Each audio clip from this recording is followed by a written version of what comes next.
So if you start out with a piece of DNA that looks like this, I know it's DNA first and foremost. Why? There's no U. Yeah, Because there's a T, not U's, right? So as soon as I see these T's in here, I know it's DNA, right? The next step would be to transcribe and get some RNA, right? So again, labels are important. This 3 on the left is something we're going to look at later. My first label on my mRNA will be a 5 on the left.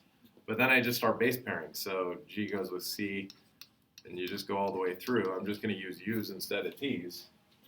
And you could do this just as easily as I can. This is U. Apparently I can't do this that easily, but I'm trying. And if you make a mistake, you make a mistake. You just go in and fix it, right? It's not that big of a deal. But yeah, this is U again, and I almost screwed it up one more time. But all of us probably can accomplish that, right? We know A goes with U now, G goes with C, but still A's go with T's. But then the next step is to do what?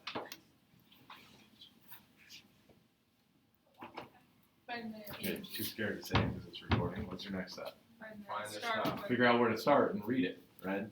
So I'm going to go across. There's an AUG right there. And then I just start reading this and using my code to figure out what my new protein is going to look like. So the first thing I'm going to bring in is a methionine, right? And I know that automatically because that's just the way what it is all the time. I don't need the code for the first one, but I might need the code for the next couple, right? So that being said, right, it'd be nice to have one to look at. I'm going to cut these apart here in a second, so I'll take them back and we'll cut them apart while you're working on the first step. But so you guys can see something in front of you without having to grab a book for it. Don't fold it up. I'm going to cut it. THR. My next codon is ACG, and I needed you to have that in front of you so you could tell me that it's a threonine, right? And then my next one's going to be an AGU, so what's that going to be? It's going to be what? AGU, not AUG. SER. Don't get dyslexic on me or you'll definitely get the wrong answer. Right? Serine, and then it's a UGA. No. Stop. Which happens to be a stop. So I'm going to be done right there. I don't write stop and continue because that'd be silly, right? This is a very short protein. Your proteins later will be longer, right? But that's one of those things that you actually want to look out for. If you happen to be reading and going and going and going, right? If you get all the way to the end and you didn't hit a stop, something went wrong, right? So maybe you base paired wrong, you got something flip-flopped. Maybe you read this as a UAG instead of a UGA and you just you weren't paying attention and you have to go back and fix your mistake, right? That happens.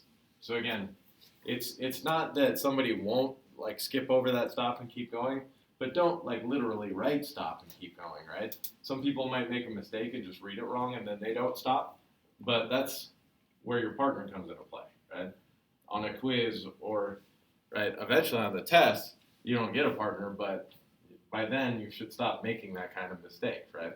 And also, you should know, okay, I got done and it never stopped. That should tell you something. You made a mistake. Because I very easily could have made also a mistake of putting a C with that C instead of making this a G, right? And that changes my codon. That changes it so I don't stop. So little mistakes can happen that change your answer, but most of the time you'll only change one amino acid in there. And we'll talk about that later. That's what a mutation is. Right? That's how mutations occur, change proteins to make them different, right? So that's actually an important concept in the future. But right now, if you make a mistake, you're checking with a partner. All you have to do is check the final product though, right? If you get the same amino acids, you obviously did the same things they did and you didn't make any mistakes, right? Now, if you just copy off your neighbor and write down the amino acids that they write down, that's completely different. I will look to see if you actually did your work that goes with that, right? So you can't just skip this step and be like, oh, I'm just going to write the answer because, Jacob's always right, so I'm just going to take his answer. And it doesn't work that way, right? So on the quiz or the test, obviously, you're going to have to show some work and you're going to have to know how you're doing this. So that's pretty simple though, right? This is what you need to do to transcribe and translate. But I might ask for different things because currently on the slide, I have some mRNA.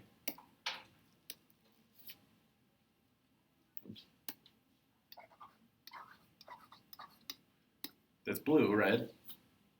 I gave you a template strand that's black, but also that template strand specifically has a 3 on the left, right? So when you look in the future and you see a piece of DNA on a quiz or a test, if there's a 3 on the left and there's T's, it's a template strand automatically, right? So I'm just trying to make it as uniform as possible so you can recognize what you're supposed to be doing.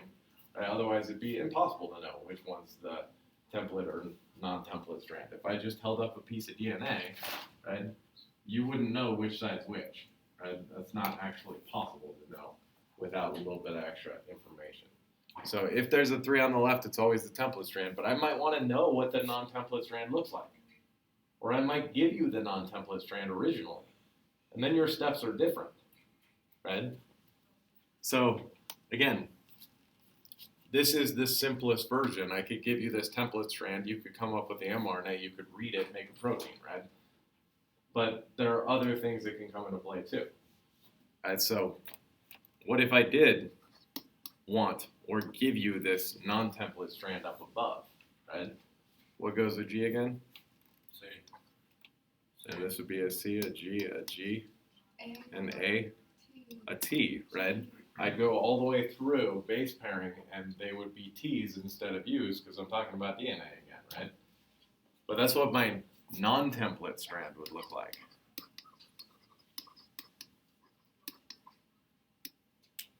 Is something like that. So what happens sometimes is I will give you the non-template strand and I'll expect you to come up with a protein.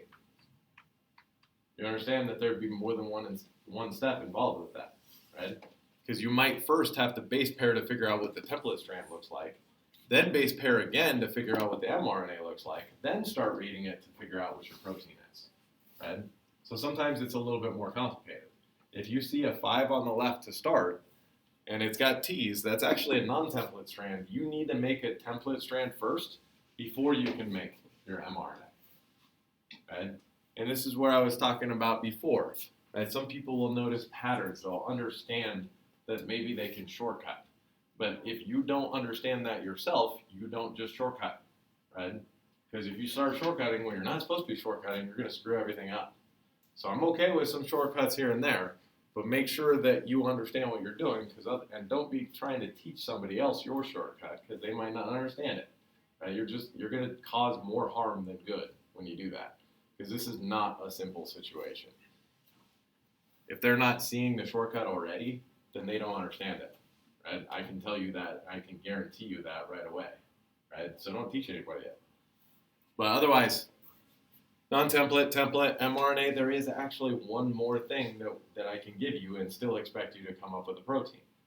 Because in between this codon, that AUG, and this methionine, there's actually something else. There's a reason why that methionine comes in that first slot, and it's because there's a piece of tRNA attached to that amino acid that base pairs with my AUG, right? So that's one of the things that we haven't talked about yet. We haven't done that in notes, but it's still something you can understand right away. I have a strand of RNA that's attached to that amino acid from the beginning, and that piece of RNA base pairs with my codon, right? But what goes with A in RNA? U-T. A U. What goes with U? A. What goes with G? C. And there's a UAC on that piece of tRNA that's attached to this methionine, and that's literally how this works, right? Remember, this has to be simple. It has to be base pairing all the time, right? Transfer RNA is attached to our amino acids and brings in a specific amino acid to a specific place. This UAC does not match up with ACG, right? So I'm not going to bring in a methionine in the second slot. I'm going to bring in a different amino acid, right? That's attached to a different piece of tRNA. Guess what that tRNA would look like right here? UGC, right? And it would be attached to that threonine. There's a reason why you're going to bring in an amino acid for each specific codon. It's because those amino acids are attached to what we call anticodons, right? So I will, on your worksheet, sometimes give you the anticodons and expect you to give me a piece of, or expect you to make a protein for me, right? And that actually makes you work in reverse. Because when you see UAC, you can't use your code for anticodons. Your code is written in codons specifically. When you see that UAC, it's actually an AUG, and then you can use your code, right? But it's still base pairing. You just be going backwards, right? So this serine's attached to, right, what would be a UCA right here, right? So if I gave you the UCA, you wouldn't look UCA up on your code because UCA is what?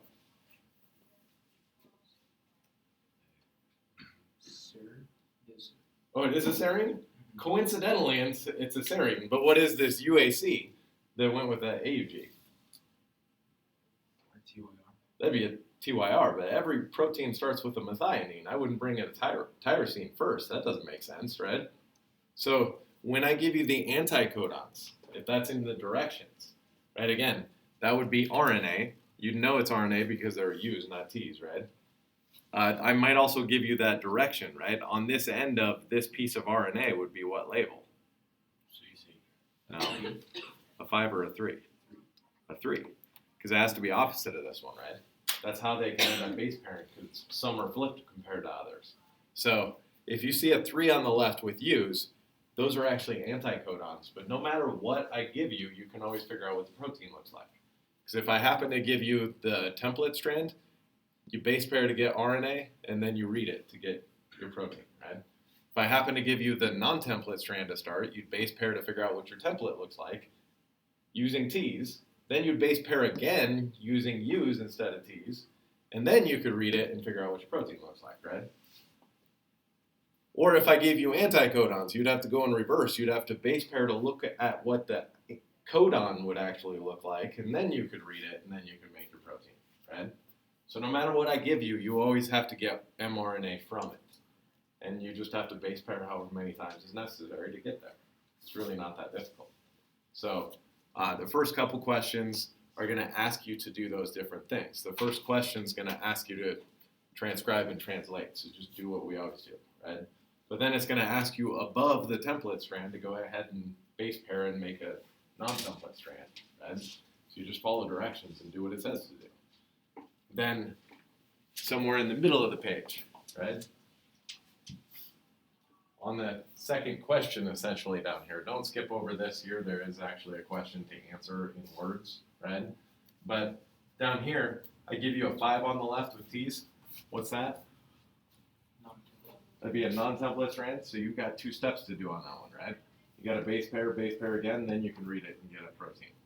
But then the very last one, I got a 3 on the left with U's. What's that?